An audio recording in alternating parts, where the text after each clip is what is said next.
teammates. Welcome to the Live Well podcast. I'm one of your hosts, Jen Collins. And I'm Seth Christopher. Welcome to the Well.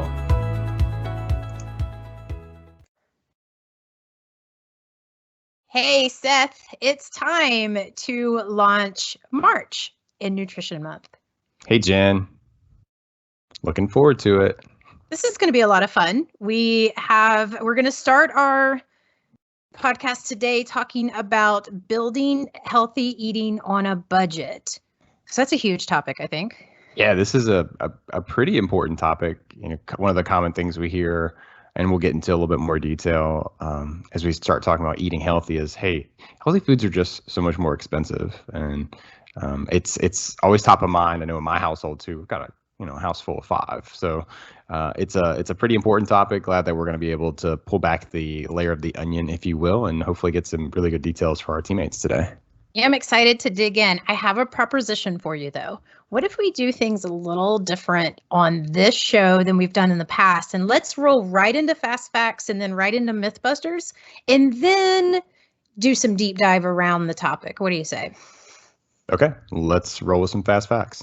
Hit me with it. Fast fact: healthy eating can be affordable for everyone. In a study published in the Journal of Nutrition, Education, and Behavior, researchers developed a 2-week menu meeting the USDA guidelines for the right portions of fat, sugar, whole grains, fruits, and of course, vegetables. They found that the average daily cost for serving a healthy meal for a family of 4 was right at $25. This, of course, as the researcher stated, assumes that the participants plan out their menu, which is not always easy for everyone, and then that they had equal access to bulk food stores, which we know is not always the case. So, fast fact: healthy eating can save you big money down the road. In a study published by the Current Obesity Reports, researchers reviewed a variety of risk factors and poor outcomes associated with a poor diet. They concluded that the benefits of healthy eating in the United States could be as much as $114 billion per year. Now, this includes an assessment of medical savings, increased productivity, and the value of a prolonged life that's associated with reductions in coronary heart disease, cancer, stroke, diabetes, osteoporotic hip fractures. That's incredible. I'm going to piggyback my Mythbusters right onto that topic. I'm just going to go a little deeper. How's that? Let's bust some myths. All right. Myth number 1, healthy food costs too much.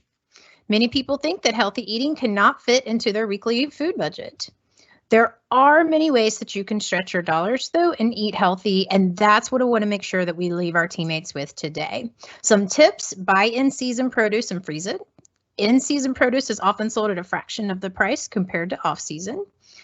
Include plenty of whole grains and beans into your menus. These items are pretty inexpensive and a great way to add some fiber to your meal and really bulk up your meal.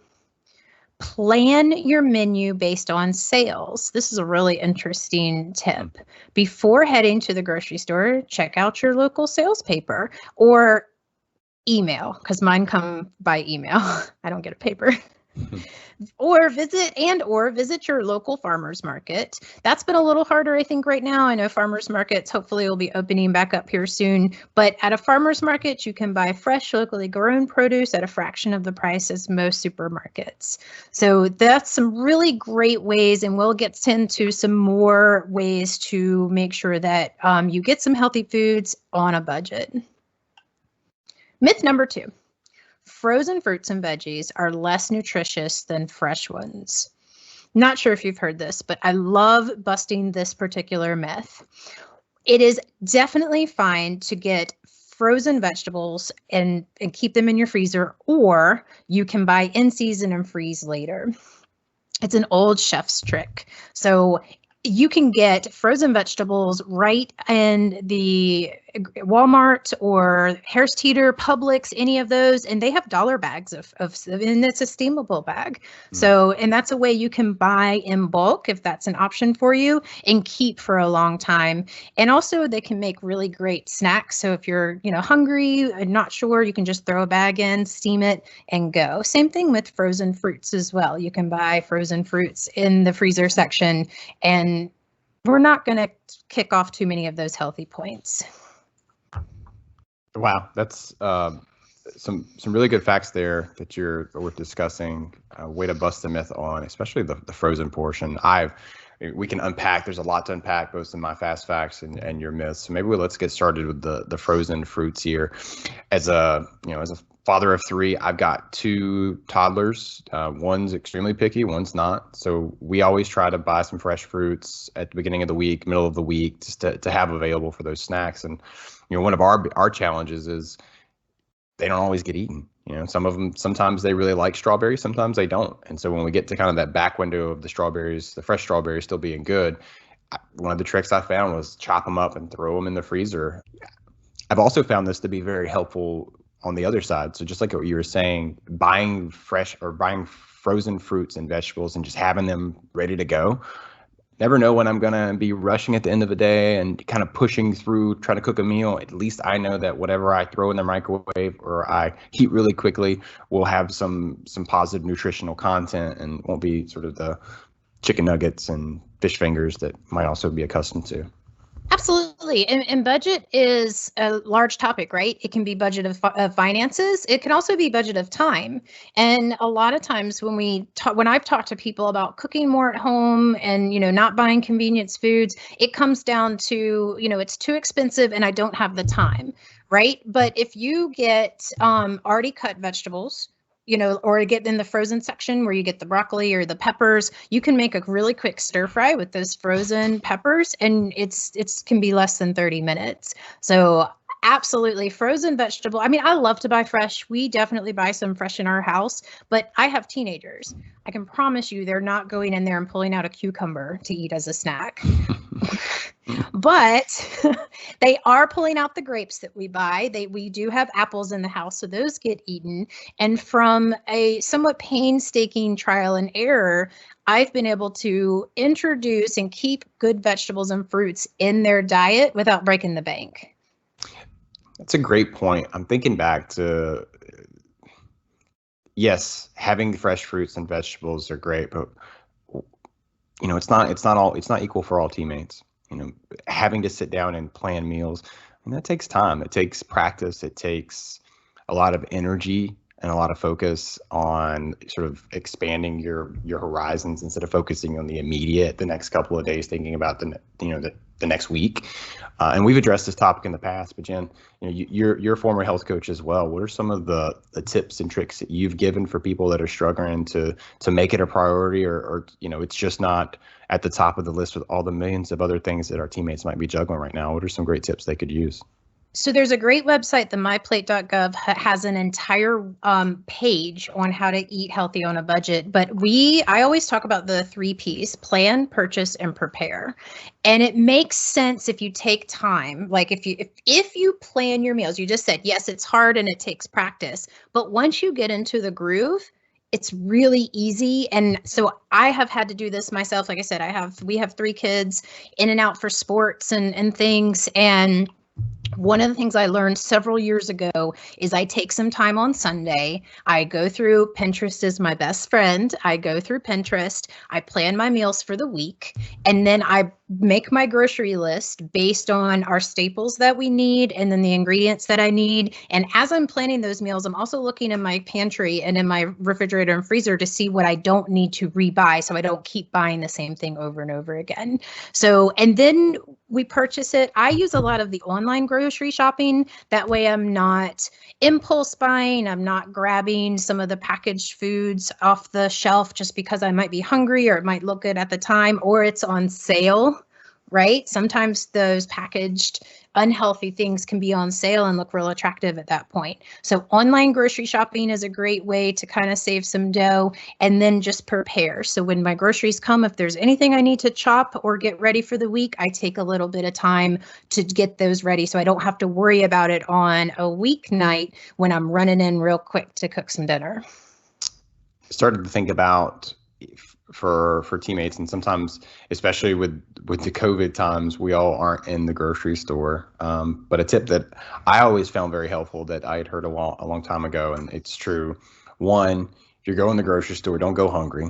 All right, don't shop hungry. You're going to make impulse decisions. It sounds very simple, but it can make a really big difference. And then the second one is, when you go into the grocery store, shop the perimeter. I always felt that was a really good one. I know I've got in my local grocery, I've got kind of my path, right? I do the square, and then I've got a couple of the main aisles that I'll go down, and I avoid everything else, especially if I'm taking in my toddlers or my 7-year-old, because I'm leaving and I'm not going to have anything I thought I was going to at the beginning of the trip.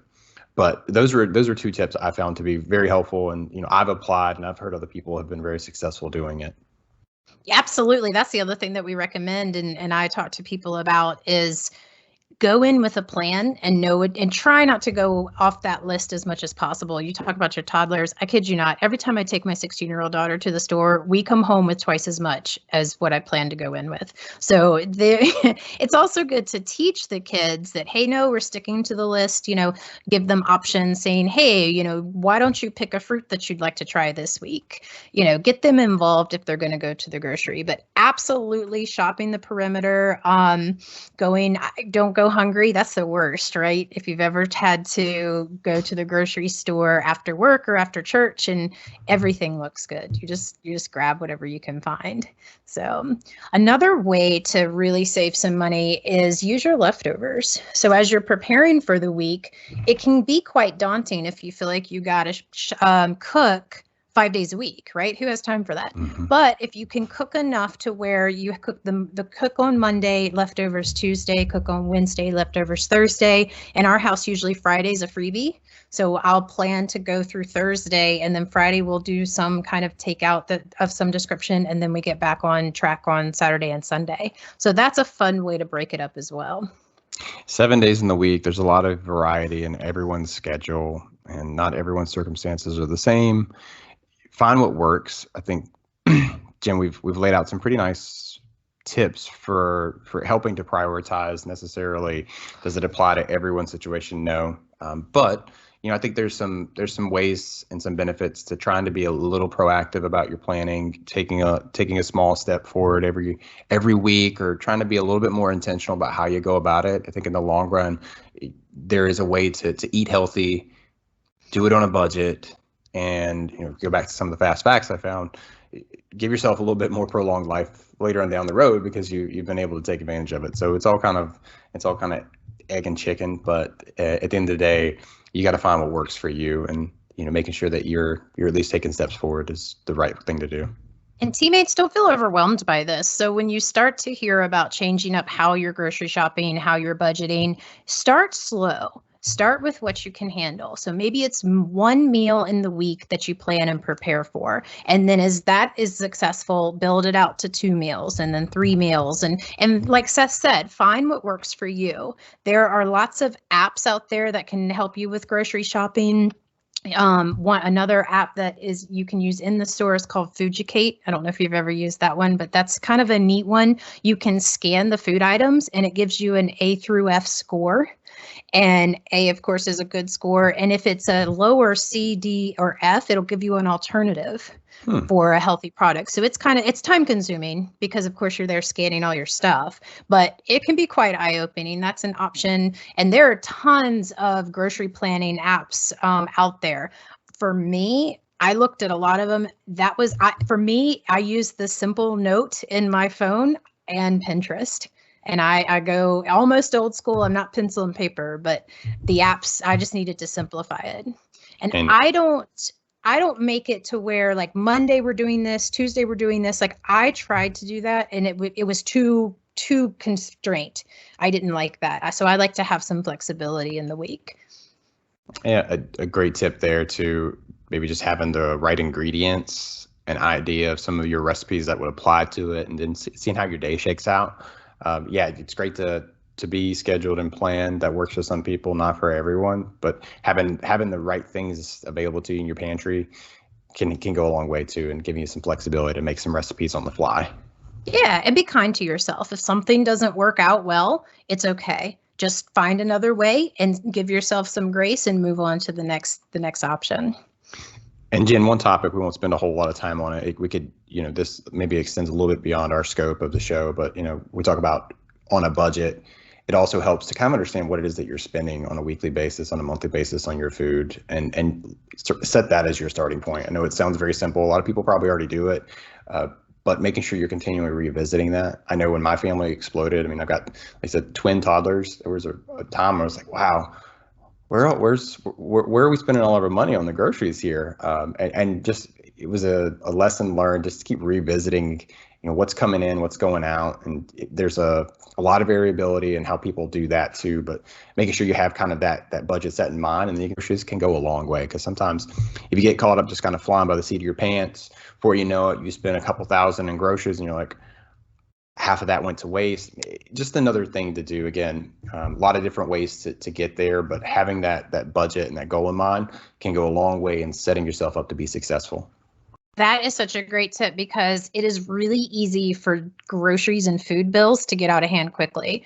And sometimes you have to account for your grocery bill with that, as well as your eating out. Some people, I don't think they look at that the same.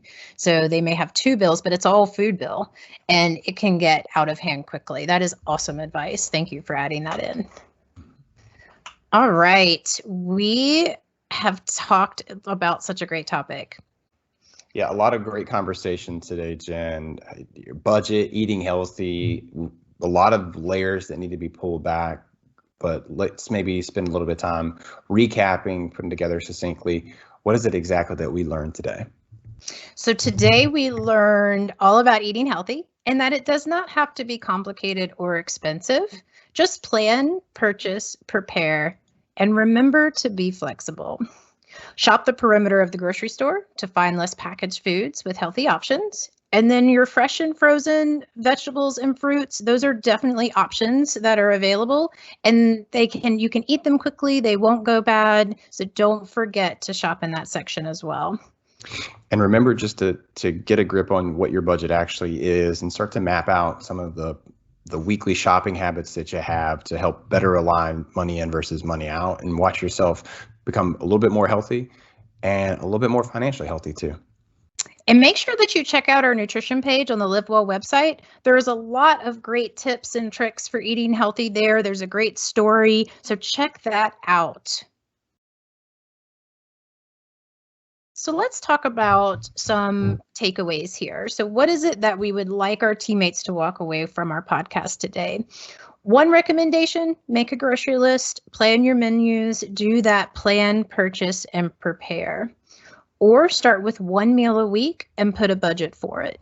Or you can just look at your food budget just to start and see how much you're spending, and if that's a number that you like, and then make adjustments after that.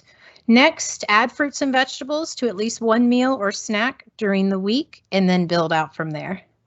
And remember, teammates, every little bit counts. So if it's just the day like Jen's highlighting, if it's just one meal, every little bit counts. Do a little bit more next week than you did this week, and you just kind of set yourself to be successful. Love that. I'm going to do a quick shout out for our Couch to 5K training program. There's still time to register. It's going to be starting March 7th. So if you haven't registered, get on it, because once we start that day, we're going to close it to new registrants, because it is a training program. And we have our next virtual race will be coming up April 17th through April 24th. It'll be our spring race, and registration link will be coming soon. I'm excited about that one, Seth. I'm excited. I'm also signed up for the Couch to 5K. So teammates, let's do it together. Yay, love that. Our next podcast will be airing on March 11th, and we will continue our nutrition topic, and we'll be talking about more ways to consume some healthy eating. And as always, don't forget to visit the Live Well website for more info on eating healthy, connecting with a dietitian, setting up a plan with a health coach, and managing your stress as well. Our resources are listed at the end of the show, and we'll add links to the programs discussed today in the comments on our Streams channel. Looking for more things Live Well? Not following our Streams channel yet?